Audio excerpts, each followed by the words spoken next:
कि जब बाकी पूंजीपति हेलीकॉप्टर से अपने प्राइवेट जेट से आ सकते हैं, जहाज से आ सकते हैं, तो हमें ट्रैक्टर से आने का परेशानी है। किसान 26 जनवरी को उन्होंने तिरंगे का अपमान किया, बार बार बोला है जायज डिमांड से उस पर संवाद हो रहा है, बातचीत हो रही है।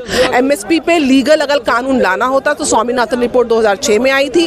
उस समय मनमोहन सिंह की सरकार बोलते थे कि हम लाल बत्ती की गाड़ी में नहीं चलेंगे, सिक्योरिटी नहीं लेंगे, सरकारी आवास नहीं लेंगे। मतलब आप देखिए कि किस प्रकार जेल में उनके मंत्री हैं, उनको वहां से because of evidence by law वो वापस नहीं आ पा रहे। उन्होंने तो बहुत कुछ कहा था, उन्होंने तो दिल्ली को पॉल्यूशन फ्री करने को भी कहा था, दिल्ली विश्व की सबसे ज्यादा पॉल्यूटेड सिटी है। उन्होंने तो वेनिस बनाने को भी बोला था, यमुना नदी को वेनिस बनाएंगे, यमुना नदी झाग से और इंडस्ट्रियल वेस्ट से भरी पड़ी है। गवर्नमेंट में मैं बार बार मोटर व्हीकल एक्ट के अकॉर्डिंगली आप ट्रैक्टर्स और ट्रॉलीज को हाईवेज पे लेके नहीं आ सकते। किस अधिकार से पंजाब गवर्नमेंट ने उनको अलाउ किया कि वो हरियाणा के बॉर्डर्स तक आए और इस तरीके से अटैक करें। यही किसान 26 जनवरी को उन्होंने तिरंगे का अपमान किया। लेकिन मैं इस पे मैंने बार बार बोला है जायज डिमांड से उस पर संवाद हो रहा है, बातचीत हो रही है। एमएसपी पे लीगल अगर कानून लाना होता तो स्वामीनाथन रिपोर्ट 2006 में आई थी। उस समय मनमोहन सिंह की सरकार थी। अगर लाना होता वो लेकर आते, लेकिन अगर टेक्निकली समझे, आप WTO के मेंबर हैं, ग्लोबलाइजेशन है, आप किसी भी फसल को आप उनके बाय लॉज के अगर आपने कोई सेंसस साइन किया है और आप ग्लोबल बिजनेस के पार्टनर्स हैं तो आपको उनके भी नियमों कानूनों को मद्देनजर रखना पड़ेगा। दोनों किसान क्या कहते हैं बता दूं आपको जी, आप ये कहते हैं कि जब बाकी पूंजीपति हेलीकॉप्टर से अपने प्राइवेट जेट से आ सकते हैं, जहाज से आ सकते हैं, तो हमें ट्रैक्टर से आने का परेशानी है। नहीं तो किसान नहीं किसान आइए ना, ट्रैक्टर से। किसान तो फॉर्च्यूनर से भी आ रहे हैं, किसान तो मर्सिडीज से भी आ रहे हैं, तो आइए। लेकिन फिर आप फिर वहीं पे कॉन्ट्राडिक्टरी बात ये है कि एक तरफ तो आप फॉर्च्यूनर से आ रहे हैं, दूसरी तरफ आपको आप गरीब हैं। एक तरफ तो आप फॉर्च्यूनर आ रहे हैं, आपको 10,000 रुपए का पेंशन चाहिए। सही कर दूं मैं, उन्होंने कहा था, मोदी जी ने कहा था कि मेरे से तपस्या में कहीं कमी रह गई है और तीनों बिल वापस लेता हूं मैं और MSP में बहुत जल्दी कानून बनाऊंगा, ये कमेटी बिठाते हैं। देखिए किसान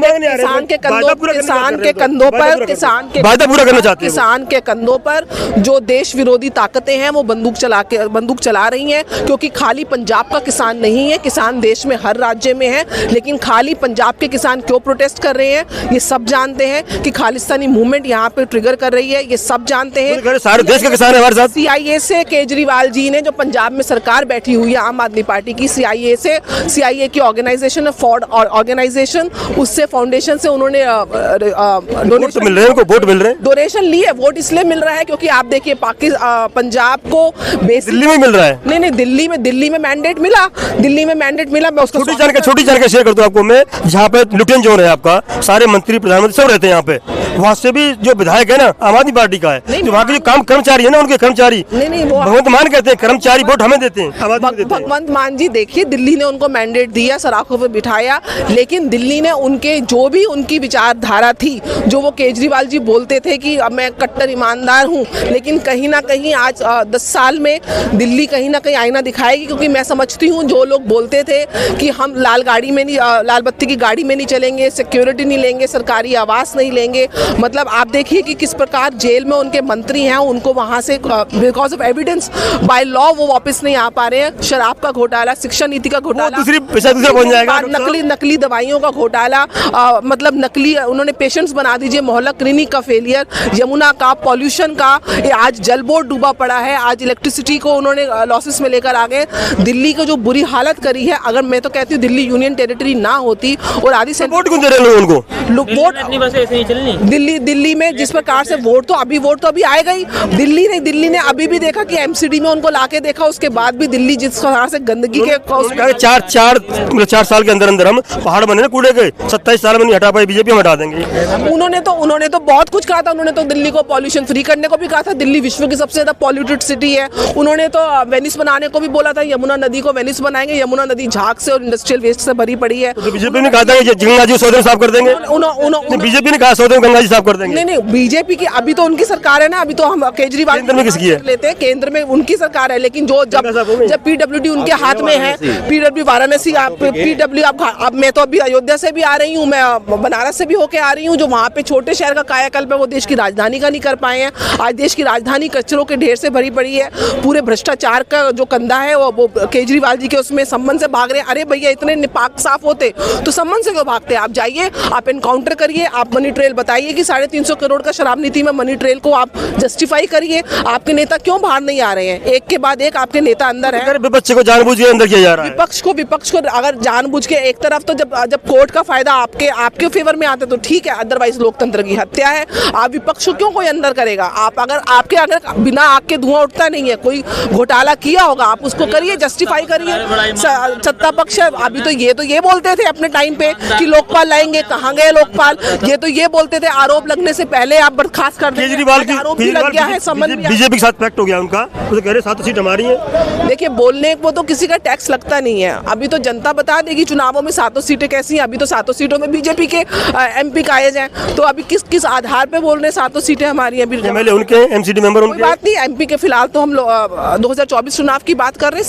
7 सीटों में बीजेपी के एमपी हैं। देखते हैं केजरीवाल जी का दावा। राहुल की यात्रा कितना असर मानती है? केजरीवाल जी तो संबंध छोड़ के राज्यों के चुनावों में भी गए थे, सारी सीटों पे उनकी जमानतें जब्त हो गई हैं। तो उनका कहना है, वो तो गुजरात में भी लिख के कह रहे थे कि हम आएंगे, तब भी उनका मतलब उनका तो। राहुल गांधी की न्याय यात्रा से कितना असर पड़ेगा? देखिए, राहुल गांधी जी की एक यात्रा राहुल गांधी जितनी यात्रा करेंगे उसको सीधा फायदा मुझे लगता है केंद्र को होगा, क्योंकि अभी हाल ही में चुनाव हुए हैं। जिस प्रकार से वो एमपी, छत्तीसगढ़ और राजस्थान में मुंह की खानी पड़ी है, राहुल गांधी जितने कदम चलते हैं उतने ही कदम कांग्रेस जो है अंदर धंसती जाती है।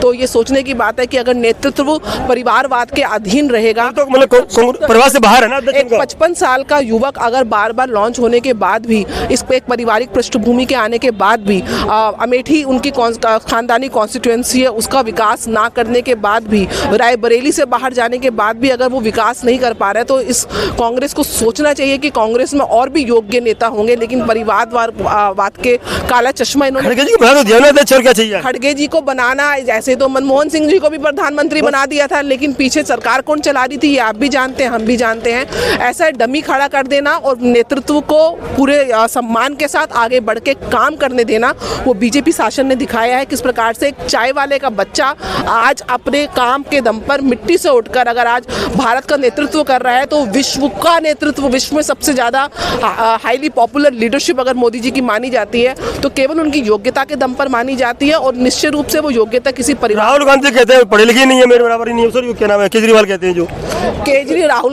केजरीवाल जी कितने पढ़े लिखे तो पता ही चल गया। अभी किस प्रकार से जल बोर्ड में उन्होंने बोला था कि हम बिल माफ कर देंगे। केजरीवाल जी तो पराली जलाने की भी व्यवस्था कर रहे थे, लेकिन पॉल्यूशन का केजरीवाल जी तो स्मोक टावर भी बना रहे थे।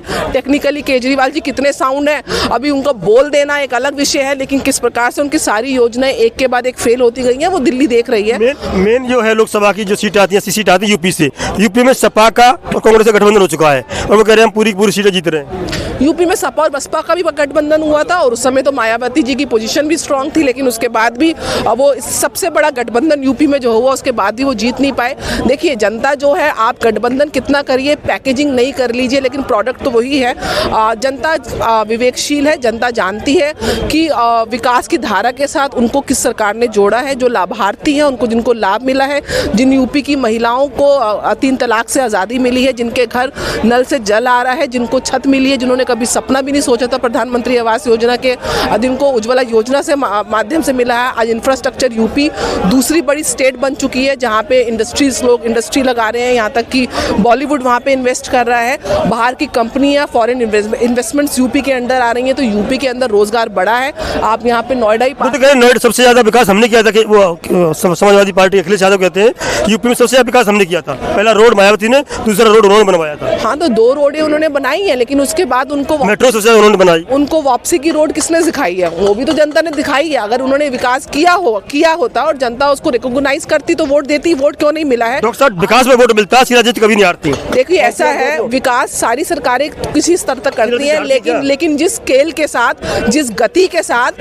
भाजपा शासन में विकास हुआ है, वो विकास का जो एक्सपोनेंशियल ग्रोथ है, उसको देश जो अनुभव कर रहा है, उसकी वजह से बीजेपी कहीं ना कहीं जो बोलती है कि हम 400 पार का। कर्नाटक में कैसे हार गए, हिमाचल में कैसे हार गए? कर्नाटक में उनका वोट शेयर डबल हुआ है। आपको आप कर्नाटक में, इवन तेलंगाना में भी बीजेपी की जो वोट परसेंटेज है, आप उसको स्टडी करेंगे। विकास के बाद हार कैसे गई? नहीं तो हिमाचल में भी हार गए, एमपी में जीती है, छत्तीसगढ़ में जीती है, जहां पहले दो जगह इनकी वो थी, आज वो बीजेपी 303 का आंकड़ा लेके बैठी हुई है। तो आज जो बाकी राज्यों में, जितने ऐसे राज्यों में भी बीजेपी आज जीत रही है, और बूथ लेवल पे काम कर रही है, बूथ लेवल पे नहीं काम कर रहा होता तो एमपी, छत्तीसगढ़ और राजस्थान लेके नहीं आ सकते थे। तेलंगाना में भी मैं बार बार बोल रही हूँ, उनका वोट बैंक साउथ की जो बेल्ट बीजेपी के पास नहीं थी, वहाँ पे भी वोट शेयर बढ़ रहा है। मेरे पास केरला से रिपोर्ट आ रही है, मेरे पास तेलंगाना से, तमिलनाडु से रिपोर्ट आ रही है कि धीरे धीरे बीजेपी की जो फेवर में है गवर्नमेंट वहाँ भी बनती जा रही है। तो जहाँ जहाँ बीजेपी एग्जिस्ट भी नहीं करती थी वहाँ भी वोट बैंक बन रहा है। और सरकारें तो आपके सामने हैं, आंकड़े 303 का आंकड़ा कोई छोटा आंकड़ा नहीं है। और अगर आज मोदी जी 370 का आंकड़े की बात करते हैं, निश्चित रूप से उन्होंने उसके पीछे पूरा गणित बिठाया हुआ है, जिसकी वजह से मोदी जी 303 या 370 या 400 की पार की बात करते हैं तो दूसरे दलों से तोड़ने की आवश्यकता, क्यों तोड़फोड़ में लगे हुए हैं? देखिए, राजनीति जो है समीकरण का खेल है, संख्या बल सबको चाहिए, लेकिन उस संख्या बल के आधार पे अगर कोई देखिए इनका सिर्फ है कि हमारी सरकारें बन जाए और भारत बन जाए, ये कोई नहीं सोच रहा। कहीं ना कहीं दल तोड़ के भारत कैसे बनेगा? कहीं दल तोड़ के भारत तब बनेगा जब भारत के विकास की गाथा लिखी जाएगी और उसमें कोई अवरोध नहीं होगा। और अवरोध तब नहीं होगा जब आप मेजॉरिटी में होगे। आज अगर 370 धारा हटाई गई जम्मू कश्मीर से तो क्योंकि संख्या बल था और आप हटा पाए। आज संख्या बल तो वैसे ही था, महाराष्ट्र क्यों तोड़ा, मध्य प्रदेश क्यों तोड़ा, पिछला कर्नाटक क्यों तोड़ा, बिहार क्यों तोड़ा, क्या हो सकता है? देखिए, तोड़ जोड़ की राजनीति का एक पार्ट है, लेकिन at the end of the day देश को किससे बेनिफिट मिल रहा है, जनता को वो सोचना है। क्योंकि संख्या बल के आधार पे ही आज हम 370 हटा पाए हैं या भारतीय न्याय संहिता ला पाए हैं, या भारत में जितने भी हमने अपग्रेडेशंस करे हैं, क्योंकि हम पावर में थे संख्या बल के आधार पर ही। तो इसलिए आज महिला सशक्तिकरण का युग है और रिजर्वेशन बिल महिलाओं का पारित हुआ है इनके राज्यों में। 30 में अप्लाई होगा ना वो तो। देखिए, वो तो जो प्रोटोकॉल है, समीकरण होगा, मतलब जो कंसेंसस होएगा तो सीट्स भी बढ़ेंगी तो महिलाओं की होगा। वो तो जो प्रोटोकॉल है, संवैधानिक प्रोटोकॉल है, उसको तो आप फॉलो करोगे। लेकिन आज तक क्या आदि जनता को जो अधिकार मिलने चाहिए थे किसी और सरकार ने तो उसको पारित नहीं होने दिया ना। एक तरफ कहते हैं कंधे से कंधा मिलके मतलब महिलाएं चलती हैं समाज में और बराबर का दर्जा है, रिजर्वेशन क्यों चाहिए महिलाओं को? रिजर्वेशन क्या पूछे हैं? कंधे से कंधा मिला के चलने की बात है, बराबर की बात है, सब कुछ बराबर है, तो रिजर्वेशन क्यों चाहिए महिलाओं को? नहीं, रिजर्वेशन इसलिए चाहिए क्योंकि महिलाएं, देखिए मैं एक महिला हूँ, ये मेरे साथ एक महिला खड़ी है, एक महिला के नाते मैं इनकी बात कर सकता हूँ। कंधे से कंधा मिला के जितनी भी महिलाएं हैं आज खेल कूद के मैदान से लेकर साइंस के टेक्नोलॉजी के क्षेत्र से लेकर लॉ के क्षेत्र से लेकर हर जगह महिलाएं। रिजर्वेशन क्यों? एक रिजर्वेशन इसलिए क्योंकि उनको उनका अधिकार मिले, और रिजर्वेशन के क्योंकि वो अपनी बात रखें। जब आप 50% आबादी को आप पीछे रखोगे, उनका बराबर है तो बराबर अपने आप आइए ना, रिजर्वेशन के बिना भी आ सकते हैं ना। तो मैंने ये तो नहीं बोला कि रिजर्वेशन के आधार पे अयोग्य महिलाएं आ जाएं। जो महिलाएं योग्य होंगी वही आएंगी। रिजर्वेशन के आधार पे मैं योग्यता के रिजर्वेशन सिर्फ वो एंट्री गेट है, उसके ऊपर जो आप आगे सक्सेस करेंगे वो अपनी योग्यता के दम पर करेंगे, अपने कैलिबर के दम पर करेंगे, अपनी एफिशिएंसी के दम पर करेंगे। अगर आप में योग्यता नहीं होगी निश्चित रूप से आप सामने नहीं आ पाएंगे।